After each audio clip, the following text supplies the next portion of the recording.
Under a moonlit sky, Sarah wandered into the cornfield, led by an inexplicable urge she couldn't shake. The wind was eerily still as she navigated between the towering stalks, her flashlight casting nervous beams of light. Suddenly, the air filled with soft whispers, beckoning her deeper. Every rustle seemed to carry an echo of a voice, a murmur of someone not quite there. "Help us," they sighed, in tones both ethereal and chilling. Sarah's heart pounded as she pressed on, drawn by the ghostly chorus. Her childhood friend Matt had vanished in this very field years ago, and she needed answers. As she reached the heart of the cornfield, the whispers crescendoed into a haunting melody of sorrow and loss.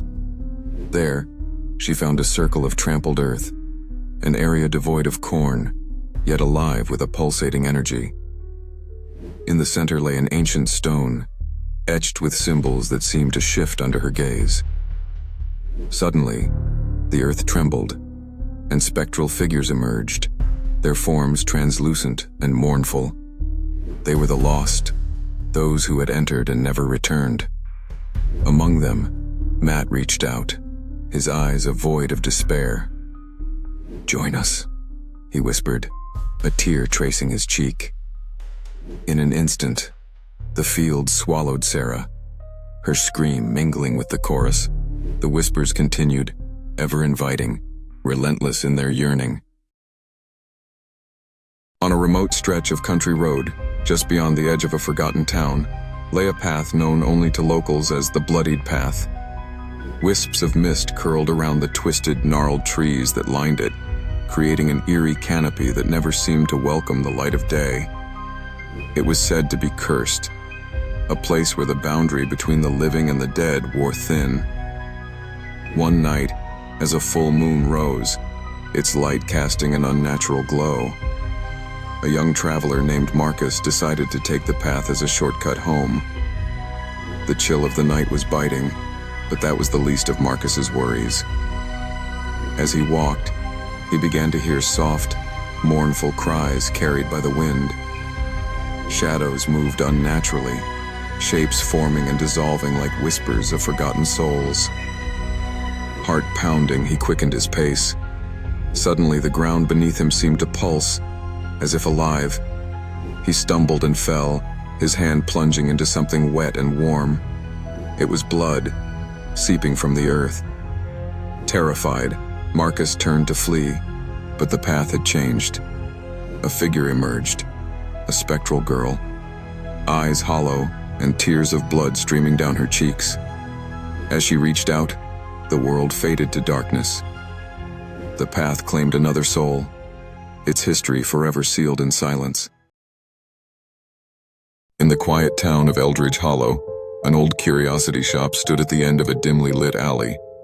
Its owner, an eccentric man named Mr. Whitaker, was known for his peculiar artifacts. One day, James, a young chess enthusiast, stumbled upon a beautifully carved, dusty chess set hidden in a corner. Intrigued, he purchased it, unaware of the sinister presence it harbored. That night, as James set up the pieces in his dimly lit study, the room felt unnaturally cold. He settled into a game against himself, but as the night wore on, he realized the pieces seemed to move of their own accord. His initial thrill turned to dread when he noticed the pieces forming patterns that mimicked events from his darkest memories. The Black Queen, in particular, exuded an unsettling aura, seemingly directing the board's malevolence towards him. Mesmerized yet terrified, James played on, unable to resist the pull of the cursed game. As dawn approached, the pieces arranged themselves into a checkmate, but the victory felt ominous. The moment he lifted the Black King, shadows engulfed the room, revealing figures from his past, specters of those he had wronged, their hollow eyes fixed upon him. Frozen in place, James realized the chess set was a device of retribution binding him in an eternal game against fate. The cold winds howled through the abandoned music hall as Leonard, a once renowned composer, sat at the grand piano, his fingers trembling over the keys. 10 years had passed since he had last set foot here, haunted by the memories of a family lost to a tragic accident. Yet tonight, something compelled him to return, a whispering voice that only he could hear. As he began to play the unfinished symphony, a piece meant to commemorate his family's love, an eerie chill settled over the room. The notes flowed like a river of sorrow, each chord echoing with a haunting resonance. Suddenly, the atmosphere shifted.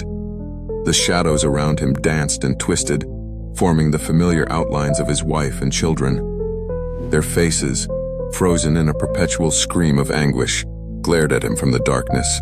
The music crescendoed uncontrollably, as if the keys were possessed by unseen hands. Leonard's heart pounded with terror as he realized too late that he had summoned not their love, but their restless spirits, tormented by his unfinished masterpiece. The final note hung in the air, a lamenting wail that shattered the silence. Leonard sat paralyzed, the melody echoing in his mind as the apparitions dissolved into an ethereal mist, leaving him trapped in a symphony of eternal despair.